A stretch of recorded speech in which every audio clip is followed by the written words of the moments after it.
Welcome to the Borough Life podcast with James and Rosie. Every month we chat to local guests to celebrate the great things happening in and around Wigan Borough. Let's get started, shall we? Hello and welcome to the first Borough Life podcast of 2024. Rosie, Happy New Year. We've got a great episode coming up. Talk us through who have we got coming up today? Absolutely. So we've got two instructors from our Be Well service. We've got Danielle and Faisal, who both do very different sports, but they're here to talk to us about how we can keep that New Year, New Me vibe going all year round with some sustainable health and fitness goals. And then we catch up with Joe, who works here in the council in our customer services team, about our Here For You cost of living campaign 1 year on. So listeners to the podcast will perhaps remember Joe from our very first episode, Rosie, all the way back this time last year. So Joe's coming back on. She's one of your favourites to talk about the campaign that you two work so hard together on. Yeah, so it'll be fascinating to find out how that's moved on over the last 12 months. Obviously, cost of living crisis hasn't gone anywhere, but there's tons of positive updates, isn't there, about the support that's been provided through that campaign. Absolutely. So should we go into the first interview? I think we should. Let's get going for 2024. Hi everyone, and I'm here with two of Be Well's finest instructors. Would you like to introduce yourself? So I'm Danielle. I am a wellbeing instructor specialising in dance. And I'm Faisal. I'm a fitness instructor specialising in boxing and soon to be a professional boxer as well. It's really great for you to be in the studio with us. We've got you in on a really kind of grey and horrible rainy day in Wigan Town Centre. But we wanted to get you on to talk about the rest of the year in 2024 and setting some kind of realistic like health and well-being goals. So our listeners might be thinking they've just come out of that period where people might have set some, New Year's resolutions and trying to hit certain targets. I'm going to let you into a bit of a secret here. I've been saying it all week to the team. I hate setting New Year's resolutions in January because it's just the worst time of year to do it, I think. So could you give us a bit of just general advice on what's on offer at Be Well, but also, just if people want to kind of make some positive change for 2024? So throughout the leisure centres, we offer a range of different inductions and services. So there's things like swimming, there's sauna and steam room that we have there. There's also loads of different classes. We're just there to help and support people and guide them as they're training. We're always on hand to offer help to people when they need it. Yeah, and I think obviously with the Be Well team, I know I've had quite a lot of people signing up for January. You get that kind of influx of people thinking, right, new year, new goals, let's get moving. And you kind of see like the first week, it's not that busy. Maybe the second week, a little bit busier. And towards the end of January, you do see people dropping off. So you'll see a lot of new faces throughout. If you agree, Faisal, that you get definitely. quite a lot of people coming along just to kind of try it out, test the water, see if this is something for them. A lot of time it's like they bite off more than they can chew. They might go to like 5 classes and they've not done anything over Christmas and it's a little bit too much. But then you do get the people who set themselves reasonable targets and they'll think, right, I'm going to go to 1 class a week and then they'll continue to come. So I do think that it's about making like small changes rather than a vast change and trying to stick to that, just making like healthy habits. That's not something that's an unreasonable set yourself up to fail target. And with the Be Well programme, I work on weight management myself. So I do a 12-week dance programme.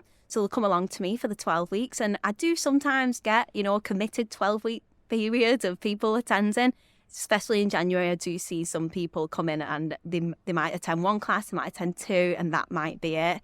And it's our job as the instructors to actually try to get them to stay, try to get them to commit. Might be that dance isn't the thing that they're after. Maybe it's that they might fancy swimming, they might fancy coming along doing the boxing. We've got loads on offer, so it's trying to find something that's suitable. I mean, there's loads going on. There's normally something that everybody can enjoy and get into a habit that's going to be lasting rather than throwing themselves in and it being a bit too intense. It's realistic goals, isn't it, to try and set? So like you were saying, like whether if it's 1 class a week or because you can always build up, can't you, rather than going like kind of all in at the start and it just not being sustainable. What are your kind of like top tips for anybody at the start of that like journey and they're thinking of getting involved, but maybe they're a bit either like reluctant or they've not been to the leisure centres before? What advice would you give to them?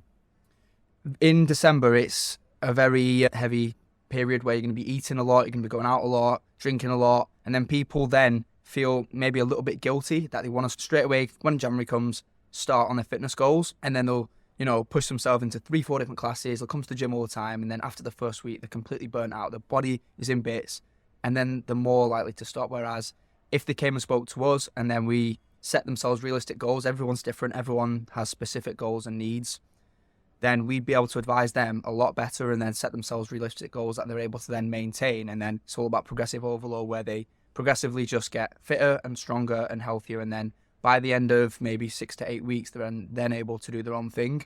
And they're at a fitness and strength level where it's going to be maintainable, and they're able to then push on further. Yeah, I do think that one of my top tips is for, I would say for anybody, but mainly with me, I have women who come, they might be a little bit anxious about actually coming into a gym facility. When you hear the word gym, sometimes you think everyone's going to be fit. That's not the case. It's, we have everybody come into the gym from different backgrounds, different sizes, different shapes. You've got everybody coming and joining together. My advice is that if you come to something that's more social and kind of get into a group of people, so attending a class, it might be a virtual class if you're a little bit timid about going into the classes, feeling a bit anxious, going into a virtual class to see what it's going to be like, or going to a live class. Maybe you've got a friend who can come with you, or a sibling, or even if it's your mum or your dad, whoever wants to come along, joining in. And I think that social aspect of it kind of helps you stick to it, because it's not only yourself that's then accountable. Other people might be relying on you to attend that class because they might be in the same boat. So I would say that creating a social atmosphere is what I would use as my kind of top tip. So I would say that social kind of guidance does help, and being in a surrounding where you feel comfortable is really important. And it's our job as instructors to make it as welcoming as possible, which is what we try and do. I think that's a really good point about gym is for everyone as well, because sometimes you can have maybe an unrealistic expectation of, oh, it's not for me, so I just won't go, and it can feel a bit intimidating, can't it? But one of the things that I kind of notice about your service particularly is it just sounds really fun. Yeah. So I was going to ask what kind of dance you do, and if anyone's interested, do they get involved? Yeah, of course. So I've been dancing professionally for the last 10 years, and my main background that I've done is Latin style. So in my classes, I teach a lot of Latin based. So if you think Strictly Come Dancing, what the celebrities are going through at the beginning, where they've got to learn all of the basic steps, it's a bit like that. So it's not like Zumba in a way, because it's not all follow along. I actually teach you, so they come out learning something, and I think that that's really important. Learning a new skill can actually keep you going to something. And I feel like everybody learns something within the class. The first class is always the hardest, to guarantee. If you come to the first class, you might be a bit like overwhelmed, thinking, oh, what step was that? But once you do it more and more, the more often you do it, the more steps you'll learn, and the more confident you'll feel. You'll come out feeling like Orte, at the end of the class. So I would say it doesn't matter if you're doing the right leg, left leg, wrong leg, whatever leg, as long as you're having fun. I'm a little bit daft in the classes. I like telling jokes and keeping everybody smiling, using those abdominals by just either laughing at me, but, keeping it in a fun, friendly atmosphere. For anybody who wants to give it a go, I do have leisure timetable classes. If you are wanting to do the weight management programme, of which I have nutrition alongside the dance, you can sign up, do a self-referral, do it online. It might not be that you want to do dance, but you might need some nutrition advice, you might need some help with any long-term conditions. So it's then going to those health professionals and saying, well, what do Be Well have on offer? We are advertised in a lot of the health environments, clinics. I mean, you was on my bus stop at the bottom of my road, weren't you, on the poster, Faisal, advertising for the leisure facilities. So you can find us quite easily. There's the phone number if you do want to call, 01942 496 496 for the weight management, and directly get through to our memberships as well. Faisal, I was going to ask, have you been to the dance classes to help you with your quick feet to get you around the ring? I haven't, no. It has been on the agenda. I have shown you a few steps. Yeah. We are hopefully going to swap skills. I was just going to ask a little bit more about you, so that background in the ring and as a boxer. So I've got friends who do that kind of exercise because it's good for your mental well-being as well, isn't it? Having those boundaries almost and having that discipline. So can you maybe just talk us through about your boxing journey? Yeah, so my boxing journey started back in 2007. That's when I had my first fight at 8 years old. And then from there it grew, and I boxed as an amateur under Wigan ABC with John Lyon, who's obviously got an MBE, two-time Olympian as well. And then I moved to London, and then I boxed for England in 2015 and won a GB title for England. I won the London title and got to a national final as well for Repton. And then I've just built on that, and then finally I've decided to take the turn to turn professional. So I'm currently in the process of doing my pro license, and then hopefully take it as far as I can and put Wigan on the map. So this could be the year of your first like pro Yeah, bout. definitely, 100% will be. Brilliant, Yeah. right? I'm looking to fight 3 times this year. Oh wow, right, okay. Well, we'll have to keep up with you then Yeah, throughout the year and see how you get on. What classification are you? I'll be super lightweight, which is 63.5 kilos. Right. We'll have to follow Faisal's progression through this year then. So throw it back to both of you. I was just going to ask, I feel like for you guys, that it must be so great to see, you know, you're following people who come in maybe at this time of year, and then you get to know them for, for months, don't you? We see the same sort of people in every single day. And then when you see the same people in all the time, and then you don't see them, you're like, where's this person? Because it's more of like a community. And it's like Danielle said before about the social aspect of it, especially at the start when people might be feeling anxious or nervous to start. And then they come in and then they see these people that are welcoming and everyone's friendly and everyone's chatty and, people are getting to know each other. Fitness is for everyone. And there's no one that should be excluded from being able to exercise and train and obviously feel great about themselves. Well, I do find my job very rewarding. I mean, I get to see people on the weight loss journeys. So it might not be necessarily that they do end up losing weight at the end of the programme, but they're happier. And to me, that's even more of a reward for somebody who's coming in confidently walking through the door. Maybe in the first week they came in with like a large baggy t-shirt or large jogging bottoms, and in the end of the 12 weeks they're coming in with a tank top and leggings. I mean, just that confidence change is for me rewarding to see. I mean, I have had obviously really, really good results with the weight loss. One of my ladies lost 8 stone and I got to see her progress doing that, which was just for me such a nice thing to help. And it was, for her, it was more about getting active so that she could actually look after her grandchildren. And then now she's going cycling with her grandkids. And I think I've helped that journey. And, the emails that I get saying thank you, obviously, it's really nice to have an impact on someone's life in that way. It's amazing, really. And I do feel like, it's a really rewarding job. Yeah, it's absolutely life-changing stuff, isn't it? So well done to you both. And we're looking forward to kind of watching your journeys. Thank you very much. Thanks for coming on. Thank you. Thank you. Thanks to Danielle and Faisal for bringing the energy into the room for that one. I think they gave us some really good tips and ones I'll certainly be taking on board. Yeah, there were some great tips there, Rosie. I think we can all take a bit of advice there from Danielle and Faisal.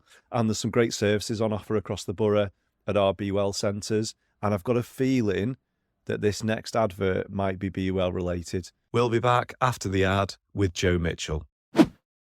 Looking to find your fitness? Your local Be Well Leisure Centre has everything you need to achieve your goals. Whether you're wanting to hit the gym, go for a swim, try a group exercise class, or even discover a new sport, our all-inclusive membership has you covered across 7 different locations. Discover your local leisure centre and join today at bewellwigan.org. Feel well, live well, be well. So welcome back to the Borough Life podcast. Joe, you're here again, a year on. Please, can you introduce yourself and tell us what your job title is? Thank you for inviting me back a year on, so I mustn't have upset you first time round. So it's Joe Mitchell, Assistant Director, Customer Experience and Support. Thank you for having me back. I think, Rosie, is Joe our first return guest? I think she is. Well done, Joe. I think you might be a record breaker. Oh, so is that really good? Is that like special guest status? Yeah, exactly. Yeah. And then you'll be back this time next year as well, and we'll just continue it on forever and ever. It'll be anniversary guest Yeah, every exactly. time. But the real reason, not just that you're one of our favourites, that's not the only reason we've invited you back, it's to talk about Here For You. So if you cast your mind back to this time last year, Here For You was kind of in its infancy, wasn't it?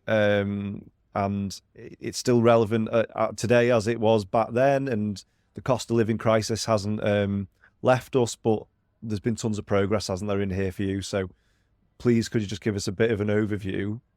Give us a bit of an overview of the last 12 months in a couple of minutes. So Here For You, when I was here 12 months ago, as you said, was in its infancy, and we're 12 months down the line, and sadly, it's still so relevant and still so needed. So Here For You is something that our residents and our customers can use to see what they're entitled to. It's something they can either use online to see what their entitlements are. We encourage customers to use it and not wait. If you're really struggling financially, or if you're finding yourself where you're thinking, those debts are really mounting, it's that message of don't wait, contact us, whether that be online or over the phone. Please get in touch with us and talk to us. We don't want people that are, digitally excluded. There are people either face-to-face or over the phone that can get in touch with them. And we've tried to make it as inclusive as possible. So we've got messaging out there online, we've got leaflets, we've got people available in our libraries and our life centres. So I don't know whether, that's 2 minutes. It's probably not 2 minutes. That's pretty good. Brilliant. Thanks, Joe. I think that was a really good summary. Really, I'm going to, like I said 12 months ago, you two have worked really closely on this campaign. So I'm going to kind of take a back step now. And Rosie and Joe, you two can just have a chat. We love our chats, Rosie, don't we? We do. We've been working with Citizens Advice, Wigan Borough, and loads of different other partners to deliver events, online messaging. Why has it been so important to bring so many different people on board? I feel it's important because it's not something that we can deliver alone. The cost of living crisis is impacting many households, and the cost of living crisis is something that impacts us all. You'll have seen that we've done some events online on Facebook where we've had Age UK on, we've had Citizens Advice Wigan Borough on, where we've run some events online, where we've had some question and answer sessions. And I think it's important to do that so our residents can see that it's not just about the council there to help. They've got Citizens Advice Bureau, they've got Age UK. I think we've had the fire service on as well. I'm not going to be able to list them all in this time, but we've had lots of different services on and partner organisations. We've got a broad spectrum of agencies out there that can help them through this cost of living crisis in partnership with the council. Yeah, and I think what's been evident to me during those Q&As is just how many experts there are available from those organisations. So I'd really encourage anyone who's listening who might be struggling, just reach out and there are people on hand to help. So one of the things I just wanted to pick up with you, Joe, was our warm, welcoming spaces and the community sector and how the VCFSE sector, that's a mouthful, is a real credit to our borough, and they've brought together these warm welcoming spaces. I think there's over 80 this year, and last year we saw over 4,000 visitors to them. So I was wondering what you think the impact of those spaces has been on local people. They've been an absolute lifeline, and we're so proud to have them again this year. We've also got them in our 15 libraries, so we've seen many visitors, and they're an absolute lifeline for our many residents.